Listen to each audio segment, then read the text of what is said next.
Third unit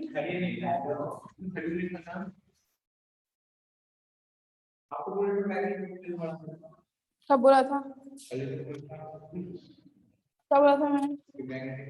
नहीं, मैंने तो ऐसा कुछ नहीं कहा था।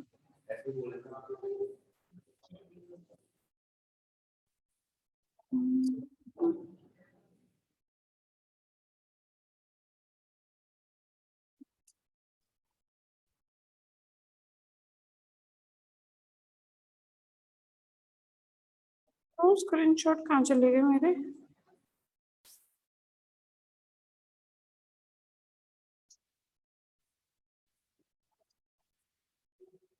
इलेक्ट्रिक फील्ड इन मैटर चैप्टर का नाम है, इलेक्ट्रिक फील्ड इन मैटर।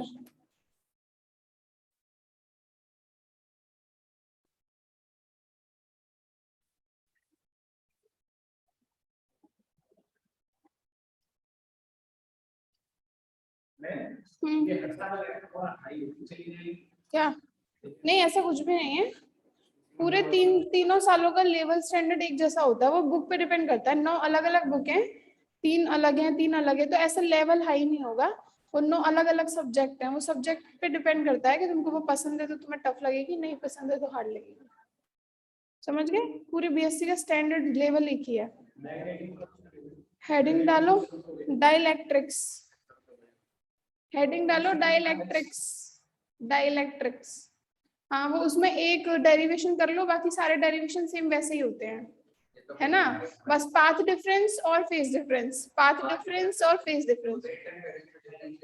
हाँ, आधा चैप्टर तो वो 2 यूनिट तो वही है, 2 यूनिट तो वही है, इंटरफेरेंस और डिफ्रैक्शन। तो यही होता रहता है उसमें, पाथ डिफरेंस, फेज डिफरेंस, बस। मतलब हेडिंग डालो डाइलेक्ट्रिक्स, ठीक है? According to the Coulomb's law, according to the Coulomb's law,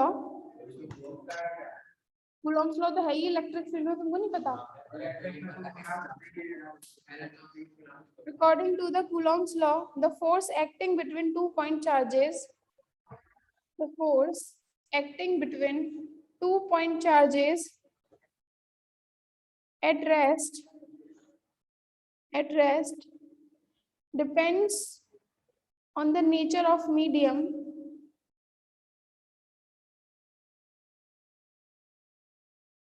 depends on the nature of the medium, in addition to the distance, in addition to the distance between them.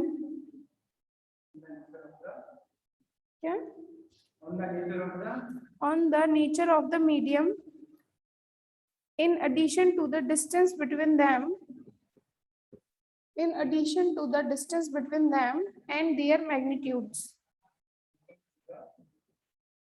Distance between them, distance between them and their magnitude. देखो force क्या होता है हमारा, K Q1 Q2 upon R square, और K क्या होता है 1/4 pi epsilon not. तो बेसिकली कूलॉम्स लॉ क्या बोलता है कि जो फोर्स होता है वो दोनों चार्जेस और डिस्टेंस के अलावा मीडियम पे भी डिपेंड करता है, ठीक है? This is what it is saying. Medium can be classified into, next line से लिखो, medium can be classified into, कौन कैसे कैसे टाइप के मीडियम होते हैं? Number 1 conductor, number 2 semiconductor, number 3 insulators. Medium can be classified into क्या क्या है? Conductors, insulators and semiconductors. तीनों पता है सबको? कंडक्टर्स क्या होते हैं? सेमीकंडक्टर और उनके बीच में तुम्हें वैलेंस बैंड और कंडक्शन बैंड पता होगा। वैलेंस बैंड और कंडक्शन बैंड का जो एनर्जी गैप होता है वो इतना कम होता है कि थोड़ी सी बाहर से थर्मल एनर्जी मिलती है तो वो कंडक्शन बैंड में चले जाते हैं इलेक्ट्रॉन, ठीक है? और इंसुलेटर में क्या होता है कि कंडक्शन बैंड और वैलेंस बैंड का एनर्जी गैप बहुत ज्यादा होता है, तो बाहर से कितनी भी एक्सटर्नल एनर्जी तुम लोग दे दो लेकिन एनर्जी वो इलेक्ट्रॉन्स किसमें नहीं जा पाते, ठीक है? अब हेडिंग डालो इंसुलेटर। इंसुलेटर्स, हाँ तो पता है ना ऐसे थोड़ा थोड़ा तो, बाकी पढ़ना हमको इंसुलेटर्स के बारे में। इंसुलेटर्स नहीं नहीं, इतना जल्दी ये लड़का जज करने लग जाता है। इसकी जो आगे लिखो इसमें, insulators in which forbidden energy gap, forbidden energy gap, forbidden energy gap bracket में लिख लेना अराउंड 7 इलेक्ट्रॉन वोल्ट। कितना हो जाता है? 7 electron volt. Forbidden energy gap मतलब वही कंडक्शन बैंड और वैलेंस बैंड के बीच का energy gap. Insulators in which forbidden energy gap 7 electron volt being very large, being very large, being very large compared to the thermal energy, compared to the thermal energy of electrons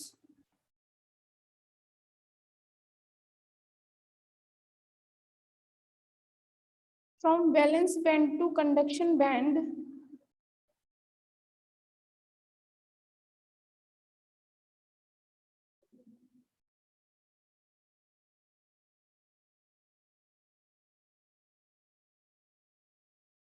sorry मैं excitation of electrons लिखाना भूल गई थी।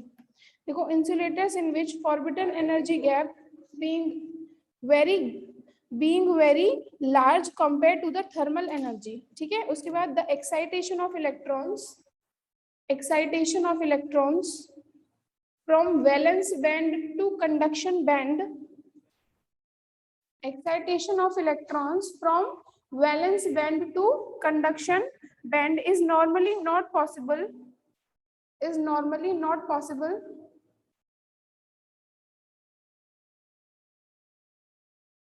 नहीं होता ना possible. पता है इंसुलेटर पढ़ा सबने, वैलेंस बैंड होता है और कंडक्शन बैंड जो होता है उसके बीच का जो एनर्जी गैप होता है वो होता है अप्रोक्सीमेट 7 इलेक्ट्रॉन वोल्ट। इसीलिए जो एनर्जी होती है, थर्मल एनर्जी जो होती है इलेक्ट्रॉन्स की, उसकी वजह से जो इलेक्ट्रॉन है एक्साइट होके कहाँ पे नहीं जा पाते, कंडक्शन बैंड में। is not possible and free charge carriers are not available, and free charge carriers are not available.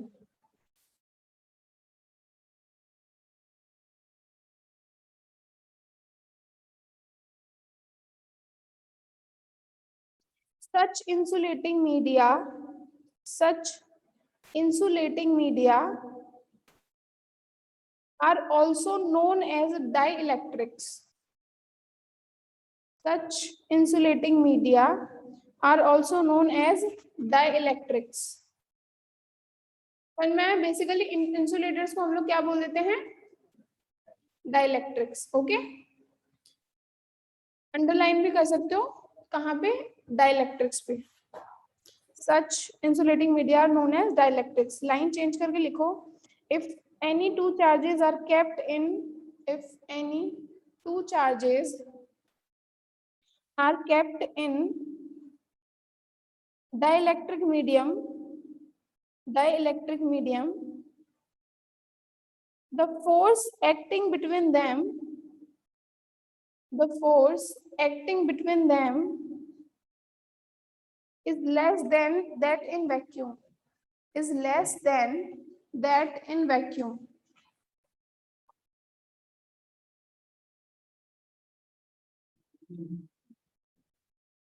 Between them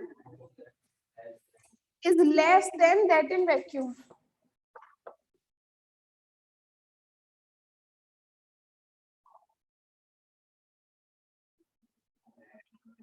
तो ये है force in some medium of dielectric constant epsilon, ठीक है। हाँ लिखो,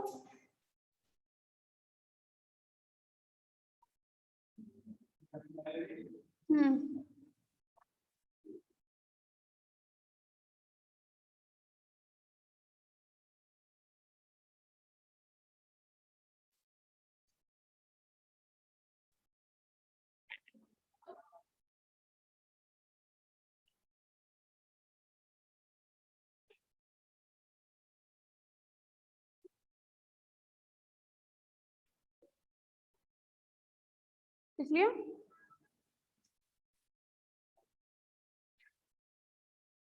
नीचे लिखो डाइलेक्ट्रिक कांस्टेंट और रिलेटिव परमिटिविटी। डाइलेक्ट्रिक कांस्टेंट और relative permittivity epsilon r. dielectric constant or relative permittivity epsilon r is defined as the ratio of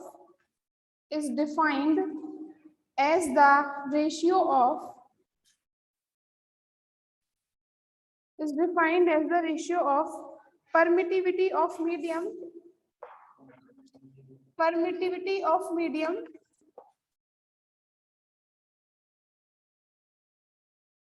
to the permittivity of free space.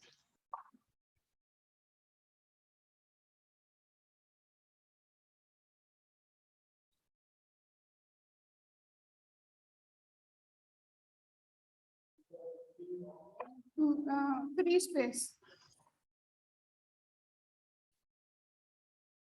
And this epsilon r को हम लोग क्या बोलते हैं?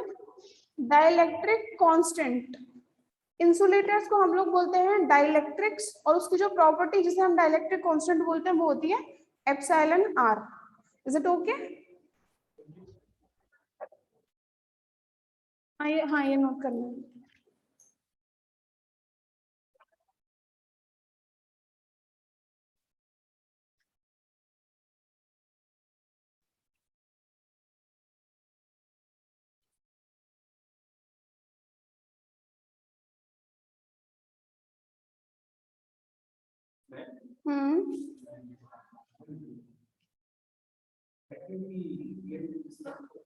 क्या real spelling VACCUME होती है।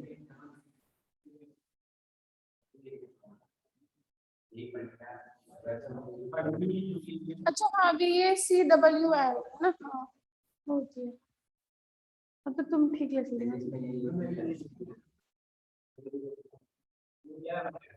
कोई बात नहीं, स्पेलिंग पे नंबर नहीं कटेंगे। हाँ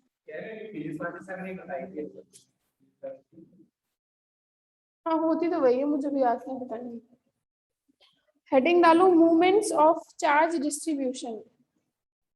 डाइलेक्ट्रिक समझ में आ गया क्या होता है? डाइलेक्ट्रिक कांस्टेंट समझ में आ गया क्या होता है? दोनों चीजें पता थी आपको पहले से, बस नाम नहीं पता था कि उसे डाइलेक्ट्रिक बोलते हैं, उसे डाइलेक्ट्रिक कांस्टेंट बोलते हैं। ठीक है, movements of charge distribution, movements of charge distribution.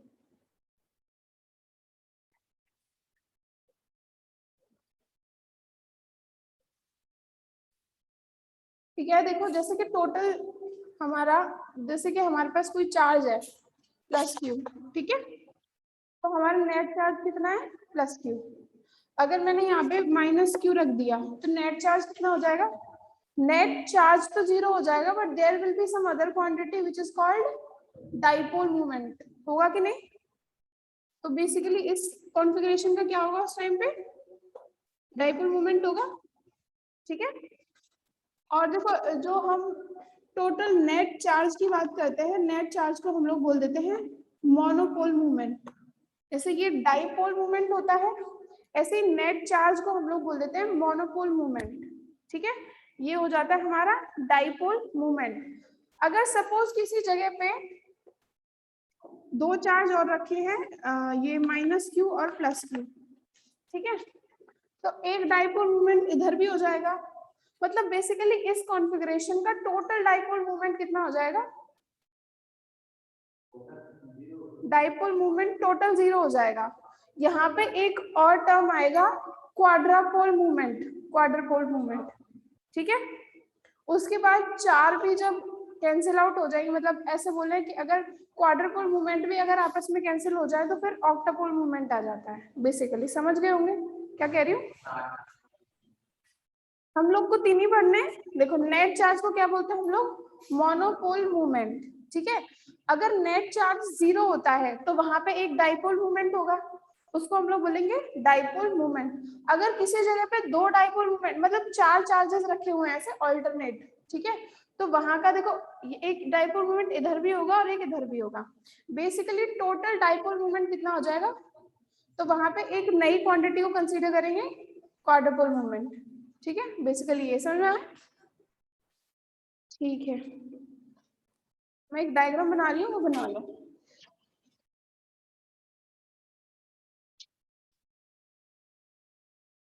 और ये जो आते हैं इनको बोलते हैं मूवमेंट्स। नेट चार्ज वाले को बोलते हैं क्या, monopole movement, dipole movement, quadrupole movement, basically these all are called movements of charge distribution. ठीक है,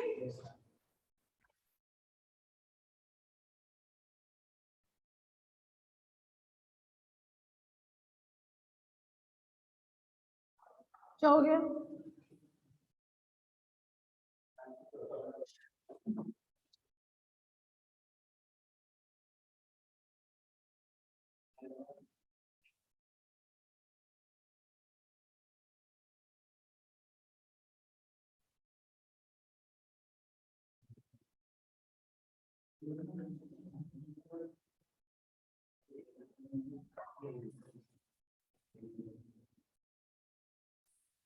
बना लो उसको। क्या कह रहे हो? देखो बेसिकली यहाँ पे ये एक वॉल्यूम है, ठीक है, इस वॉल्यूम का एक इनफाइनाइटेसिमल पार्ट लिया है, वॉल्यूम डीवी। उस वॉल्यूम डीवी की तुम्हारे ओरिजिन से डिस्टेंस कितनी है, आर, और एक किसी पर्टिकुलर पॉइंट पी से डिस्टेंस कितनी है, A, which is at a distance capital R from origin on Z axis.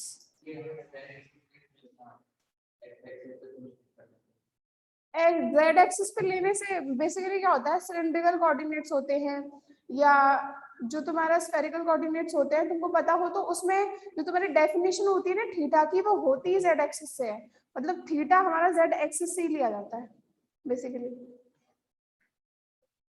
अच्छा,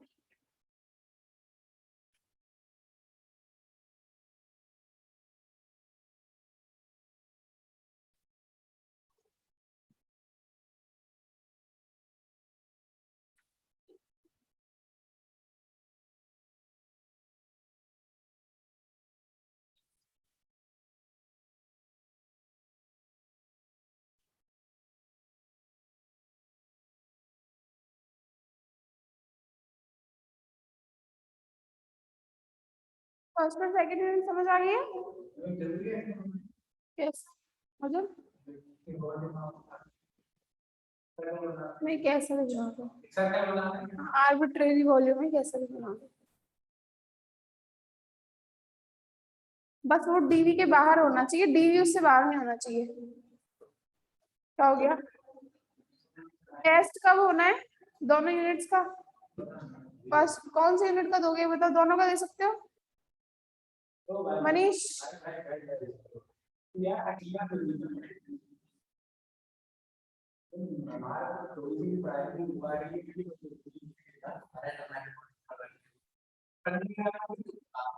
होमवर्क हो गया तुम्हारा कि नहीं? होमवर्क नहीं हुआ अभी? हे भगवान, क्या क्या समझ नहीं आया? तो तुमने पूछा ही नहीं होगा।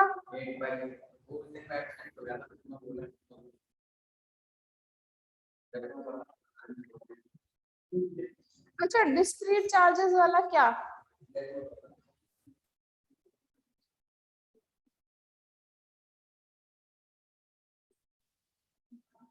तुम अगर उसकी बात करो पोटेंशियल एनर्जी कैसे निकाली है पूरे स्पेस की, तो वो तो वहां पर डायरेक्ट वैल्यू लिखी हुई है, वो आपको निकालनी नहीं। ये सारी चीजें आती है मेरे को। हाँ तो क्या नहीं आता? ये ये जो ये है ना ये वाला, अच्छा, बस ये समझ नहीं आया। और इसमें एक वो 1/8 पाई एप्सिलॉन नॉट भी कर दिया था, पता नहीं कहाँ पे कर दिया था वो। अरे वो आगे ही हुआ था, कहाँ से चार ही PDF? फोटो भेजी थी इसने बस मेरे को। अच्छा ठीक है, चलो तुम पहले लिख लेना फिर पूछना, ऐसे नहीं। चलो ठीक है, इसमें लिखो let us consider that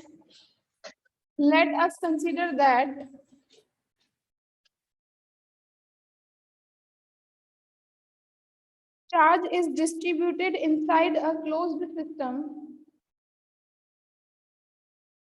Let us consider that charge is distributed inside a closed system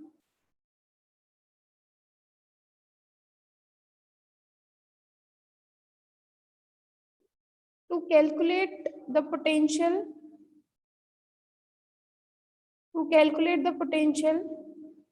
at a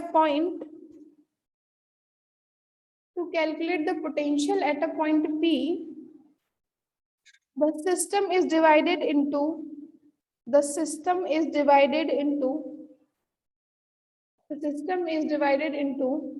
infinitesimally small volume elements.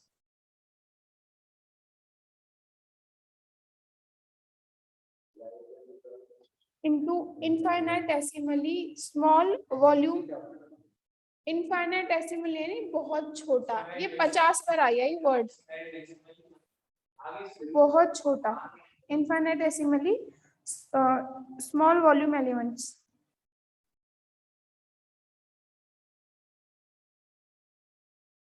Let volume of one of those element is dV. Let the volume of one of these element be dV and charge density in it is rho. dV and charge density in it is rho. यानी कि जो dV है इसके अंदर जो charge density है वो कितनी है, रो. एंड रो इज रो तो रो ही होती है, रो एक कांस्टेंट. हाँ देखो चार्ज डेंसिटी तो क्या होता है, चार्ज पर यूनिट वॉल्यूम होता है, तो वो तो कहीं की भी हो सकती है, बस तुम्हारी होनी कांस्टेंट चाहिए. ठीक है. इन्हीं वेरिएबल भी होती है कभी कभी. नहीं, कभी कभी क्या होता है कि किसी पर्टिकुलर जगह पे चार्ज ज्यादा होते हैं, किसी पर्टिकुलर जगह पे कम होते हैं, तो फिर रो कांस्टेंट नहीं होता ना. हाँ क्या थे, कुछ नहीं. ठीक है चलो. amount of charge, therefore amount of charge inside volume dV, therefore amount of charge inside volume dV is rho into dV. हो जाएगा कि नहीं. charge inside volume dV is dq equals to rho dV. हो जाएगा कि नहीं.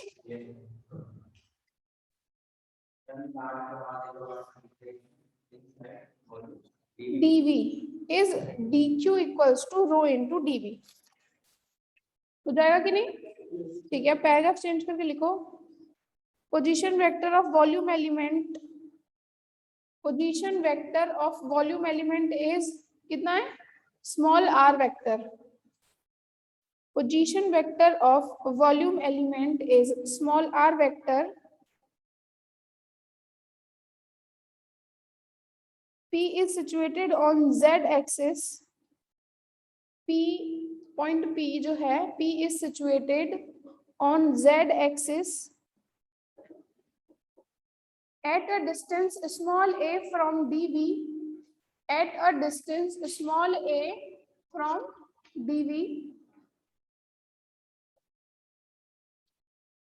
And let OP equals to R.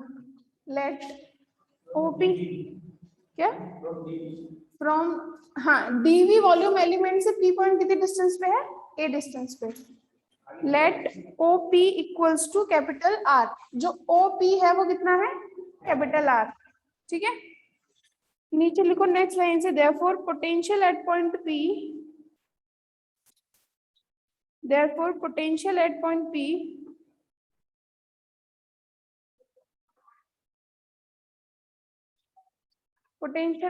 P due to the charge inside the volume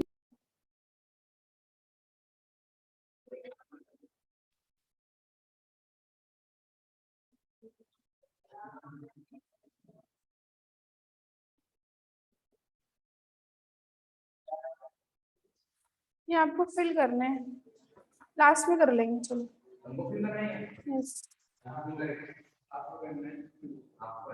faculty में class unit नहीं, चलो ठीक है लास्ट में बढ़ते हैं। 5 मिनट्स। क्या हो रहा है फोन में? फोन अंदर, फोन शुड बी अंदर, इनसाइड पॉकेट, ऐसे बोलते हैं इंडिया में। चलो, therefore the potential at a point P due to the charge inside the volume dV will be, कौन बताएगा? inside the volume dV will be d phi, कितना हो जाएगा?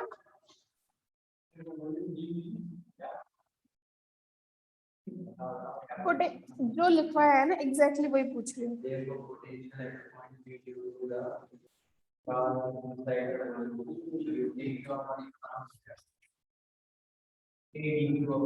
1/4 पाई एप्सिलॉन Q की जगह आएगा रो इंटू dV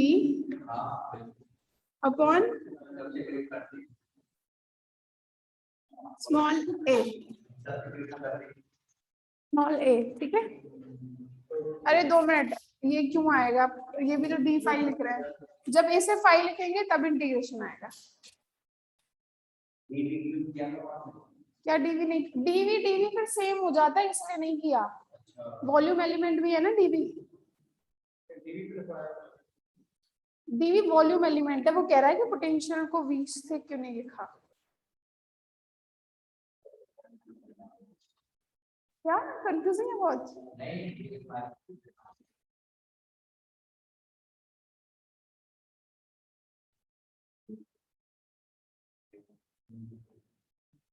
और हम यहाँ पे वैक्यूम लेके नहीं चल रहे हैं, यहाँ पे वैक्यूम लेके नहीं चल रहे हैं हम लोग, ठीक है। तो एप्सिलॉन है मीडियम की permittivity,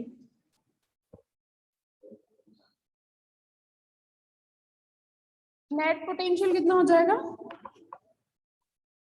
phi equals to integration of d phi 1/4 pi epsilon rho into dv upon A, ठीक है।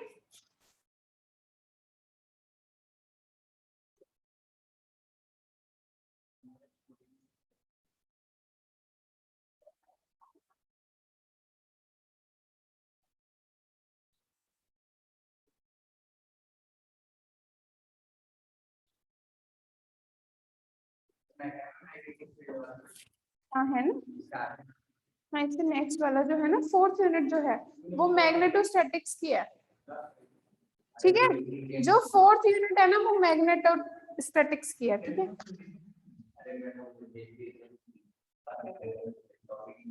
उसमें मैग्नेट वो नहीं है सारे। मैंने तुमसे कहा था ना एक बार सिलेबस से मैच करके लेना। ओके ओके, चलो ठीक है, यहाँ तक लिख लिया ना। इस बार लिखिए, if the position vector small r, if the position vector small r makes an angle theta with z axis, makes an angle theta with z axis, then from the cosine's law, then from the cosine's law makes an angle theta with z axis, ये vector r जो है that is making angle theta with z axis। तो अगर यहाँ पे cosines law लगाएंगे तो क्या आ जाएगा? हाँ बताओ, कौन बताए? नहीं, जो थीटा होता है ना उसके सामने वाली होती है r square plus r square minus 2r cos theta. z axis from cosine's law, then from cosine's law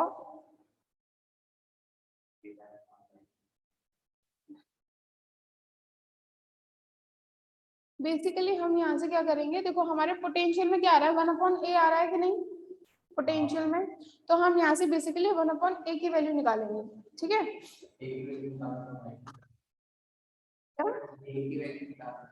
हाँ तो वही तो कह रही हूँ, देखो ए की वैल्यू निकाली 1/a निकालना है, ठीक है।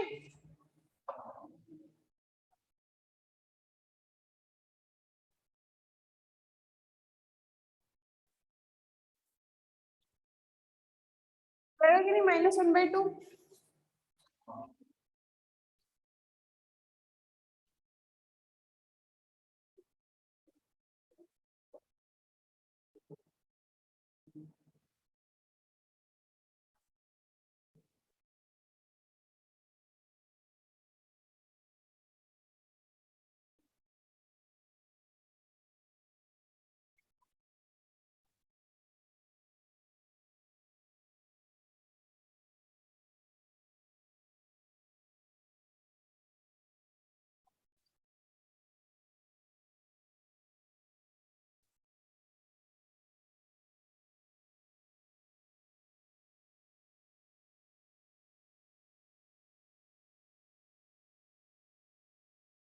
देखो ऐसा आएगा, ये -1/2 है ना, क्या 1/r बाहर ले लिया। देखो बेसिकली क्या है कि इसमें से अगर r को बाहर लेंगे तो क्या हो जाएगा, अगर यहाँ पे पावर 1/2 होती तो यहाँ से r बाहर लेते तो 1 + r² - 2rr cos थीटा, ठीक है। लेकिन हमने 1/r बाहर लिया है क्योंकि पावर -1/2 है, ठीक है। अब तुमको बाइनोमियल एक्सपेंशन आता है सबको, एक्सपेंशन, हाँ क्या होता है, क्या होता है, हाँ 1 + x⁴n।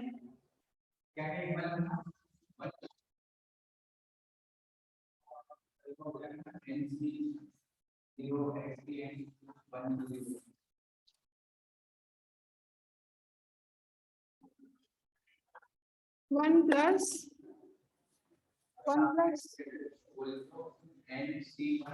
एक्स, एक मिनट रुक जाओ,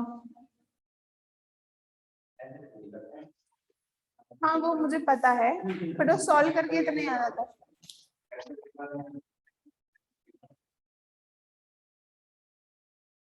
यही है ना, नहीं 1 + nx, हाँ चलो मैं वैसे कर लेती हूँ, हाँ तुम बताओ, हाँ बोलो बोलो। nc0 x⁴ 0, हाँ ठीक है, nc1, अरे गलत है, है ही नहीं। अरे कैसे नहीं है, लाओ मैं कर रहा हूँ। इधर इधर इसको भी कर रहा है।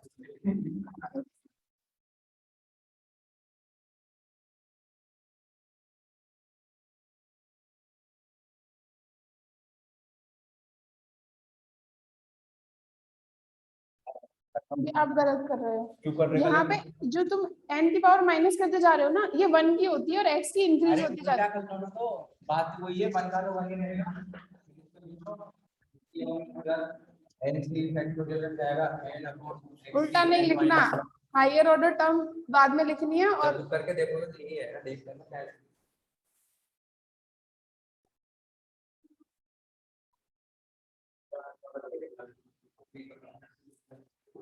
कहाँ पे मैथ्स का इधर है?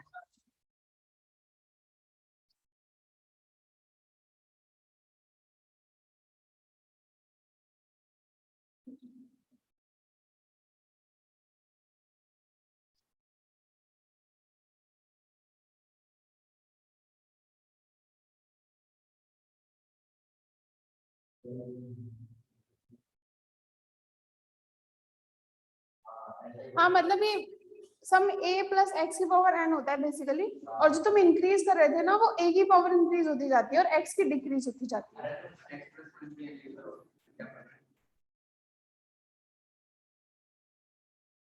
क्या देना बच्चों, लिख लो तुम।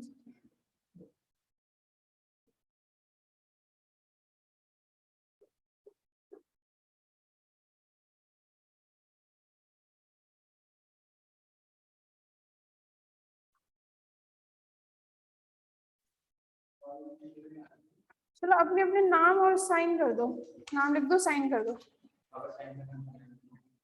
लिख रहा है और उसके ऊपर क्या लिख रहा है कि हमें ये यूनिट पढ़ा दी गई है, हमें इससे कोई आपत्ति। हाँ, यहाँ पे नाम अर्जुन सिंह, तुम कर दो साइन। बहुत अच्छा। कहाँ? नीचे 2 फैक्टोरियल।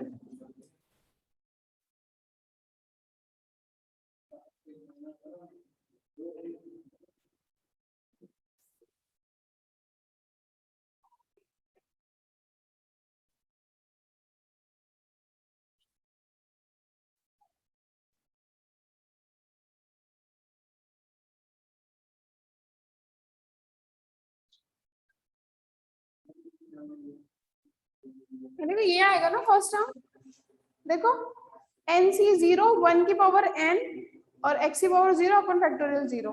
फिर नेक्स्ट nc 1 1 की पावर n माइनस 1 x की पावर 1 और 1 फैक्टोरियल। फिर ऐसे ही आएगा। हाँ तुम देख लो ये कितना आएगा, ये बताओ। 1 nc n में, ठीक है। क्या होता है?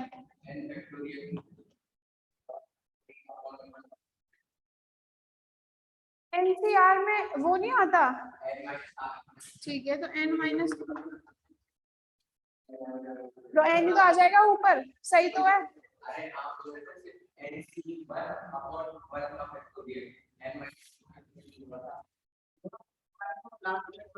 क्या? स्टार्टिंग डेट और लास्ट डेट बता। नहीं, दोनों में लिखना है, दोनों में करना है। एक फर्स्ट यूनिट के लिए, एक सेकंड यूनिट के लिए।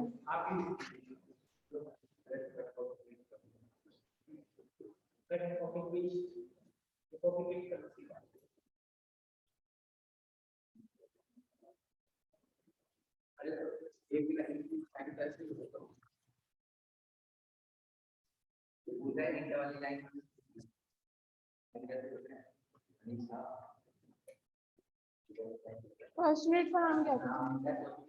फर्स्ट यूनिट का नाम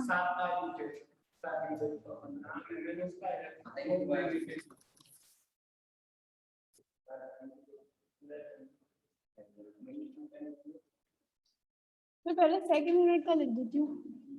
field of stationary and moving charges.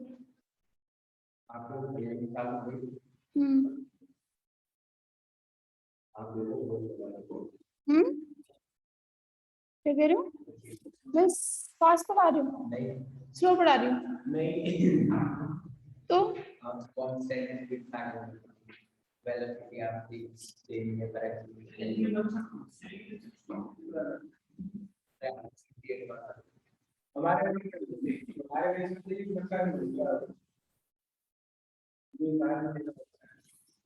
Date क्या थी मुझे याद भी नहीं, किसी कोई डेट डालता है? स्टार्टिंग की तो 7 तारीख वो अच्छा 7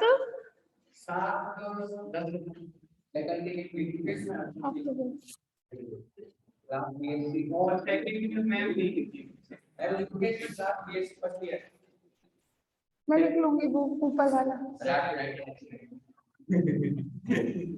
रियली आपसे अच्छी है।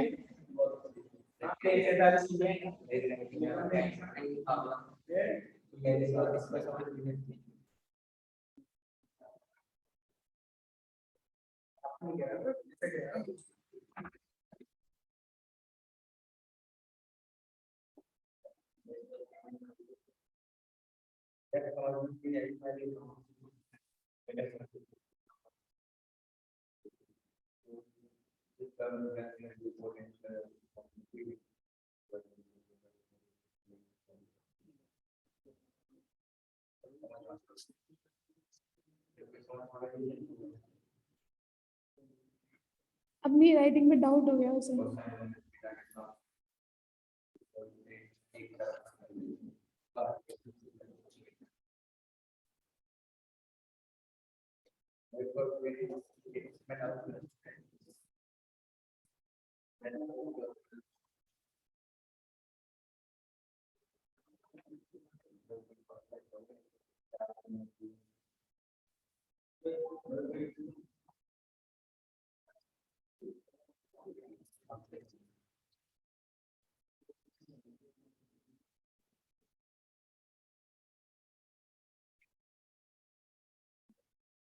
हाँ, तो binomial theorem, binomial expansion use करेंगे।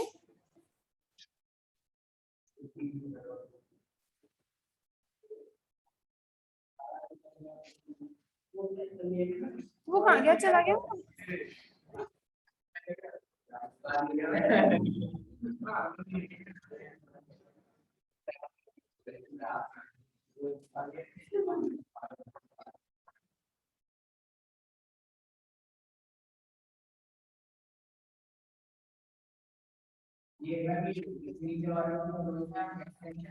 यस, देखो ये 1 प्लस एक्स हो जाएगा, क्या हो जाएगा? पूरे को, जो 1 प्लस एक्स ही होता है ना सिर्फ, तो इस पूरे को एक्स कंसीडर करना पड़ेगा और इससे एन, ठीक है। देखो 1 प्लस एक्स की पावर एन होता है ना, तो 1 तो यहाँ पे है, ये पूरा एक्स और ये, ठीक है।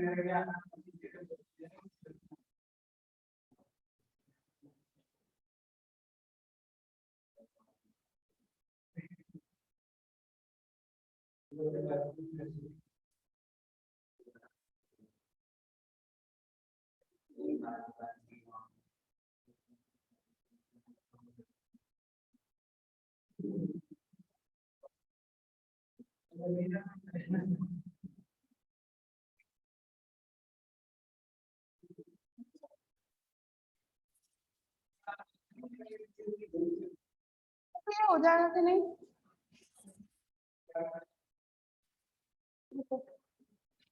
ये 1 माइनस, सॉरी 1 प्लस एन कितना, 1 बाई माइनस 1/2, तो n माइनस 1/2 इंटू एक्स, ठीक है। उसके बाद n इंटू एन माइनस 1, तो n माइनस 1 हो जाएगा -3/2 और n माइनस 1/2, और -1/2 और -3/2 को मल्टीप्लाई करेंगे तो क्या आएगा, 3/4 और 3/4 और साथ में फैक्टोरियल 2, तो 3/8, और फिर उसके बाद एक्स स्क्वायर और फिर आगे हायर ऑर्डर टर्म्स, ठीक है। हाँ, बस मेरा बाइनोमियल एक्सपेंशन, देखो ये सेकंड टर्म है, n कितना है -1/2 और n -1 हो जाएगा -3/2, ठीक है। और साथ में 1 फैक्टोरियल 2 भी है, तो 3/4 1/2 तो 3/8, यहाँ ये वाला, ठीक है। हाँ,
देखो उसके बाद क्या किया है कि 1/r की इंक्रीजिंग पावर के ऑर्डर में लिखा है। देखो 1/r कहाँ से आएगा, सिर्फ एक यही है 1 वाला जहां से 1/r आएगा सिर्फ, तो 1/r, ठीक है। अब 1/r² कहाँ से आ सकता है, देखो जहां पे r होगा, यहाँ से तो आएगा नहीं, ये तो r² ही हो जाएगा। इसमें बाहर एक आर है ही, तो अंदर जहां पे एक आर होगा वहां से केवल आर स्क्वायर का आएगा कि नहीं? कहाँ? नहीं, इसकी नहीं कह रही, ये वाली टर्म की कह रही हूँ। ये वाली टर्म में देखो 2 से 2 माइनस हो जाएगा, और माइनस से माइनस, तो ये r upon capital r cos theta, और एक आर बाहर से मल्टीप्लाई होगा तो r cos theta upon r square हो गया। ठीक है, उसके बाद देखो आर क्यूब, एक तो यहाँ से मिलेगा आर क्यूब, और देखो हाँ, एक तो यहाँ से मिलेगा ही हमारा r square upon r cube. ठीक है, उसके बाद एक हमें यहाँ से मिलेगा, देखो ये ए स्क्वायर इंटू बी स्क्वायर। हाँ यहाँ पे जो, हाँ देखो यहाँ पे जो बी स्क्वायर वाला टर्म आएगा ना, 2r cos theta upon r का होल स्क्वायर वाला, उसमें r स्क्वायर आएगा नीचे कि नहीं? r स्क्वायर यहाँ आएगा और एक r बाहर है, तो यहाँ पे जो टर्म आएगी वो भी बेसिकली r क्यूब की होगी कि नहीं? और उसके आगे तो कोई और टर्म आएगी नहीं r क्यूब की, आएगी क्या?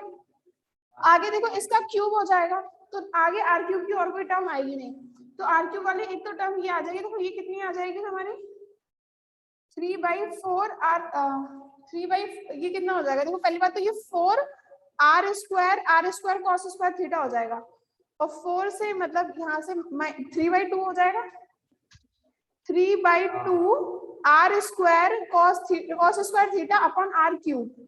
ठीक है, तो 3/2 r square cos square theta upon r cube, एक तो ये टर्म आएगी और r क्यूब वाली, और एक ये वाली आएगी, ये कितनी आ जाएगी? Minus r square upon 2r cube, तो ये आ गई minus r square upon 2r cube. ठीक है, क्योंकि मैंने बताया था हम सिर्फ मोनोपोल, डाइपोल और क्वाड्रपोल 3 कंसीडर कर रहे हैं बस। ठीक है, तो वो तीनों इन्हीं तीनों टर्म से आ जाएंगे। यहाँ तक लिख लो।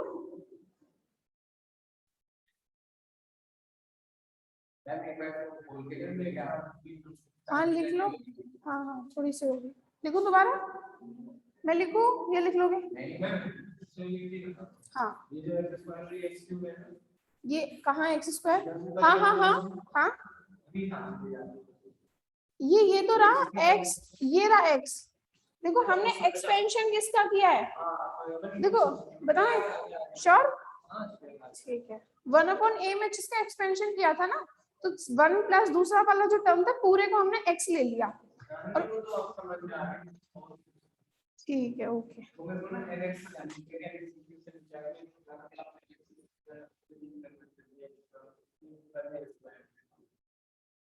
हाँ खोल के लिख लेना, कंफ्यूजन होता नहीं तो मैं लिख देती हूँ। पहली बार अर्जुन ने कहा ठीक है मैम हम लिख लेते हैं।